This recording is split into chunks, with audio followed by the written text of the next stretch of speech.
Good morning and welcome to the Meltdown. Running a little bit late today. It certainly is cool out there. I hope, folks, that you were able to get out of North Texas at a reasonable hour. I've heard stories of 17 hours out on the highway. Got a close friend who had a family member involved in a rollover, and the occupants of that truck are home already. God's good all the time. I got to see Jason this weekend. That was fabulous. And today I want to talk about the markets, and I want to help bring down some facts. I want you to realize that this isn't a gloom and doom situation. It is just the chaos that goes on in Washington and other major capitals around the world. One of the stories that I got to read this morning and listen to a little bit of information on dealt with the fact that Congress here in the United States is actually talking about signing off and approving a budget. First one since 2011. Where it's going to go, how it's going to finish off, raising the debt ceiling. Maybe we'll get unlimited debt and we'll stop the ongoing threat that government employees go through. My concern still is on the economy as a whole. And for all the economists that speculated that we would begin tapering sometime between September and the end of the 2013 calendar year, those guys have all been wrong. And of course, the stock market thrives in a market of quantitative easing. That's why we see the market up, trading back over 16,000. It's up 18 points at the moment. Did have a big rally on Friday. All markets did. My biggest concern is the U.S. dollar, and of course, as the dollar continues to fluctuate in its volatile ranges, we start to see the fluctuation of currencies against the dollar. Now, one of the conversations Michael and I were just having dealt with quantitative easing, looking at world currencies, and I'm going to kind of face off a little bit with Bitcoin. But what I want to tell you is that I remember when pesos were 100 to 1. You could go down to Mexico, whatever part you preferred going to, and $1, 100 pesos. Well, currently that's 12.85 pesos to a dollar. And so it's the constant devaluation of the currency that really heeds the concern about getting into rare coins and precious metals. Now, it's from that standpoint that I'm still very much an advocate of owning a third, and a third when you decide what you're going to diversify into rare coins and precious metals. I still think that the markets are very inexpensive, and silver trading below $20 makes, quote, the spot price very inexpensive.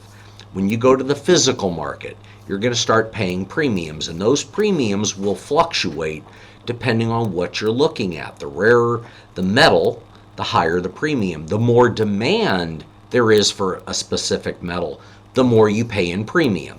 Now, dealers are constantly looking for ways to figure out how to cover their backside. And so when you see this kind of volatility, when you see the upside, and I can look at the spot market and basically tell you that silver and platinum are up over 1%. Now, there's several different sites that you can utilize, and of course, everyone's buying a little bit of a delay that assists the dealer when he's buying into a market. So whether or not it's palladium, which is up $1, that's 0.14%, or gold that is showing $5.70, which is about 0.5%, or platinum or silver where you're at 1.1 and 1.25%, I want you to understand that the premium you're going to pay for a silver American Eagle, when you quote silver at $19.80, to own silver eagles in quantities of 500 or more, you're going to pay $24.85 a piece. You're talking about a $5 premium. So you're approaching 25 percentage points. When I can find 90% junk bags and I can sell them at about $1.60 or $1.70 over the spot price, that's less than 10%. You're approaching closer to 7 or 8%. Those are good trades. And silver fits in a portfolio. Folks, it's important that you own miscellaneous types of dimes and quarters and half dollars. And if you want to step into older silver dollars, they too are 90% silver, but they carry a premium. It is the diversification that this is about. And so an inference that I want to make to Bitcoin is that had you bought the stock when it came out a few years back, the gain would approach 44,000%. Even if you bought in 2011, you would still look at a 23,000% return. The problem, the question that really comes to mind is how long has Bitcoin been in the minds of those that think about things like this? Thomas Edison was someone who back in the 1920s started to calculate, how do we get away from the dollar? How do we protect the global economy? How do we protect this economy? Because trust me, the Depression of 1873 and then again in 1890 was very serious. 1893 specifically was a year that the U.S. Mint produced very, very few silver dollars. Edison, seeing in the 1920s that we were in what was about a 30-year cycle, knew that it was coming again. Now, did he rub his crystal ball and figure it out? No, it was just history. And history dictated that things change and bubbles get created. Bitcoin is just one of several internet-type currencies. One of the biggest problems with Bitcoin is that it is a quantum cryptic currency. And what that means is that there's no way to infiltrate the system to figure out who you really are. What's your identity? Well, if you're on the right side, if you're a true right-winger conspiracy theorist, you're looking for the option and the opportunity to be able to barter and deal with something that can't be followed. That's part of the reason why the banking system is so wrought right now with concerns in major offices. The Manhattan District Attorney is looking deep into JP Morgan, and they're looking at everything that's been involved, from the emails that dealt with the hiring of prominent Chinese for jobs that would give JP Morgan a leg up, to some of the manipulation in the gold markets and the other markets. Bitcoin allows the Navy to transact in the Middle East. It allows law enforcement to do some of its online investigations. It's just another way to move money around, and more people are going to get aware of it, more people are going to learn about it. And from the investment standpoint, if you'd have spent $1,000, you'd be worth pretty much $500,000 or more. The numbers change depending on the value of the currencies in the different markets. We are a very, very precarious society, and we are all watching what's going on around the world in the form of quantitative easing, pumping more money into the money supply. I am truly concerned about where interest rates lie, the fact that the rates are rising. The 10-year Treasury right at about 2.85%. We've seen 3% this calendar year. And when you go to the 30-year Treasury, that's another concern as it approaches 4%. And interest rates are starting to climb. Banks are starting to lower their margin requirements again, 20-1. That's 5% down on a property that may be over-evaluated. And depending on where it is, who wants it? This is all fraught full of fraud. And so the reason you own precious metals and rare coins specifically is to protect yourself from what's going on in the world. Now, gold is one of those areas that we are approaching the area of production, the cost to produce it. Companies claim somewhere between $1,000 and $1,100 an ounce. If the spot market goes below the cost of production, then the mines would begin shutting down. And of course, the gold mine companies that are producing the gold are selling their gold forward to be able to handle the operating expenses. So this wild volatility is not the same as owning the tangible asset. That's different. And I've talked to a number of clients, and they understand that You've got two schools of thought here. The first school is buy as much as you can afford and get as close to the spot market as you can get. The more activity there is, the wider the premiums will come. So I've got clients, and I reiterated this on Friday. I've got a client who only wants to buy silver and gold American Eagles. And it really is a horrible, horrible attitude that he's got towards it, because it's from that attitude that you really start to develop the theory that you're going to pay over a 20% premium to own a silver American Eagle. I can save a client almost $1 an ounce to go to a silver maple leaf. And I don't like silver maple leafs at all, but they're legal tender coins. Drop the fact that you can bring down your cost by 4%, that's serious. A 4% yield these days, they talk about grand slams if you can get to 8%, let alone 4. When I look at gold and I'm building this portion of a portfolio, I love gold American Eagles and Buffaloes. But depending on how you're putting the gold in your portfolio in the fractional sizes, I love $5, $10, and $20 Liberty Gold and Indian Gold. And the reason I like it so much is that you can accumulate the multiple dates that set your course to own multiple types of coins and be a collector. Even if that's not what your intention is, that's what the laws indicate. The government can change the rules. They can change the law. It's simple, and they do it quickly. I remember everyone having a major hissy fit back when Bill Clinton decided he was going to effect a retroactive tax that you and I were going to pay. And folks, it happened. We paid that tax. It was assessed, and it was determined that that's the new law, even in spite of the fact that it had never happened before. Things change, and they change constantly. So you may be on the other end of this trying to figure out, what is Brett really thinking? Brett's really thinking that if you've got 100% of your pie and you're involved in everything from CDs to annuities to the stock market to real estate to cars and jewelry, you may have cash in your safe. You may have other types of collectibles. It's all about making sure that you can protect yourself from what's going on, not just in Washington, but in the other major capitals of the world. The Chinese have gotten out of 50% of their dollar position, as it was reflected back in 2010 and 2011.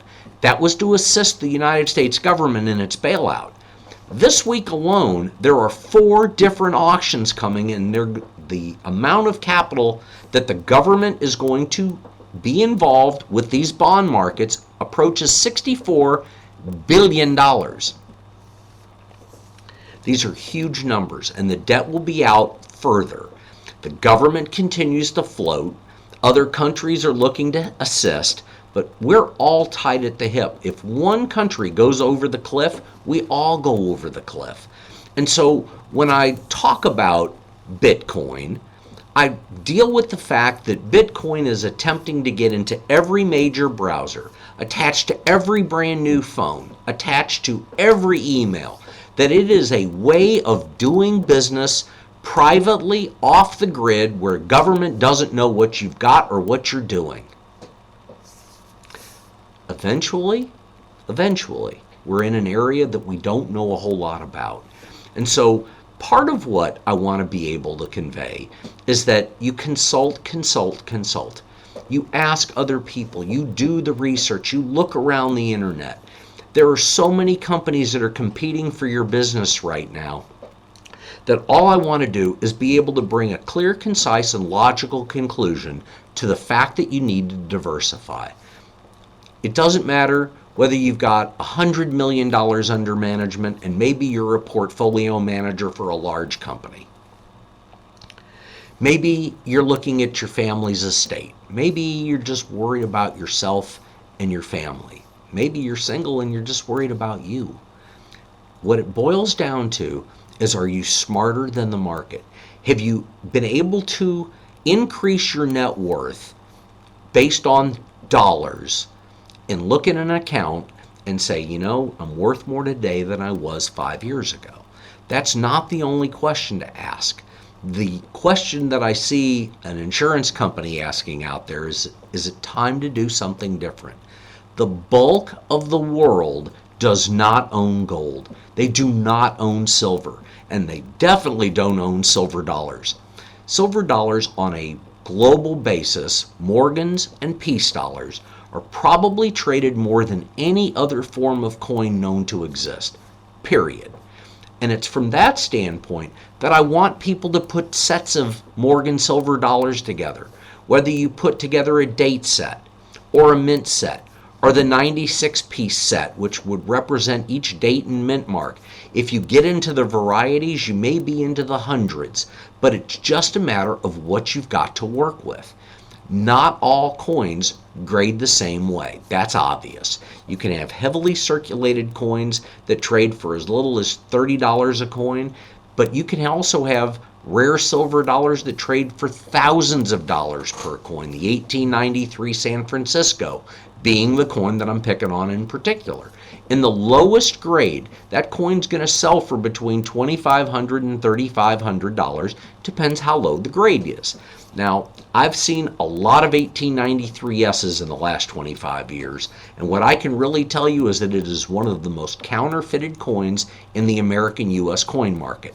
That's why the two major grading companies that trade on a computer network, that's NGC and PCGS, are really good about the authentication process. That's all they do, is they authenticate and grade. They do not buy, sell, or trade coins. Yes, some of the partners or principals in the companies do have active collections. But my point and my concern for everything is that when I look at the market, I want to know that I've maintained liquidity. And so if you're looking at circulated material, if you own low-grade coins and high-grade coins, new coins and old coins, the bottom line is what we want to affect is we want to make sure that we maintain liquidity. We absolutely want to make sure that what we own is desirable to somebody else. And folks, when I talk about coins that sell for hundreds of thousands of dollars or millions of dollars, you might think that the pool is totally excluded, but there are just as many people that are looking at big coins, whether it's just for the sake of looking or whether it's for purchase, because a coin doesn't auction if there's only one interested buyer. Look at the bubbles around the world. Look at the real estate market, the art market, look at the jewelry market, realize that big stones are trading, realize that big collections are moving, whether it's a $13 million sale or a $23 million sale, in a good weekend, in a good coin market, hundreds of millions of dollars of material will transact. And folks, that's what I want to tell you today. There are over 500 shows. You can go to the meltdown.com and go through a myriad of different information with a pen and a piece of paper and jot down notes and ask questions. If you're not just asking me and you want to ask somebody else, that's fine. Use me as a sounding board if you've got a good relationship with someone and you're happy with it. I know clients here in the Humble area that refuse to drive to South Houston. So we'll be competitive. If I don't think I can match a price because someone lowballed, I'll tell you to go get the deal. That's okay. It's not about doing 100% of anyone's business. It's about giving you clear, concise, and logical information. Now, if you want to reach me, you can do so. 281-548-COIN. That's 281-548-2646. Outside of the Houston market, 877-705-2646. Hit option 0, and that way you get a live voice. Michael's sitting across from me, so we'll make sure that those are both posted up in nice big green letters. Click on the links page, and you'll get more information out of us. Folks, if you want to email me, because you don't want to call, you don't want to come on Ustream with me and chat, because I do look at my chat room, and if there's somebody who wants to chat, I can certainly take a question while I podcast. I know I'm not quite as consistent as I'd like to be all the time, but I do it. Email me, Brett, B-R-E-T-T, at thegoldexchange.net. That's Brett with 2 T's at thegoldexchange.net. I may be around late this afternoon. It could be a 4 or a 4:30 session that I'll try to get done. Michael may not get it up till the morning, but if you're looking to talk and you've got questions that are pertinent and of value, please don't hesitate. Reach out by phone, by email. Be more than happy to chat with you. Now, I'm going to take my sleigh and we're going to head down to Texas Children's. Today is delivery day to the boys and girls. Folks, if you're looking for someone to be able to tithe to, 500 children is what Texas Children's expects to take into the hospital between Thanksgiving and Christmas. Please go by your favorite department store and pick some stuff up. The kids need it, whether it's at Texas Children's or throughout the medical center here in Houston. Kids are important. I never try to get off air without trying to promote the hospital. At themeltdown.com, there are banners for both the Downs Clinic. My son Jason has very mild Downs. Dr. Ostermeyer and her staff are very important, and I love them for taking care of the kids. At the Meyer Center, which is just south of the Fannin campus. But click on the link, provide the information it asks for. You can donate. You'll get a receipt for your donation that you can take off your taxes in April or whenever you file. The Ronald McDonald House at Texas Children's on the 4th floor, 20 rooms, houses 40 to 60 people a night. It's for families so they can visit their children in the hospital at all hours of the day or night. Please, if you can provide a hot meal or a tithe or a donation, 832-824-8600. That's 832-824-8600. Nancy Allen and her staff would be more than happy to assist you. Folks, I appreciate you listening to me. I hope I'll hear from you soon. Have a great day. Stay warm. We'll be back hopefully this afternoon. God bless you and thanks for listening.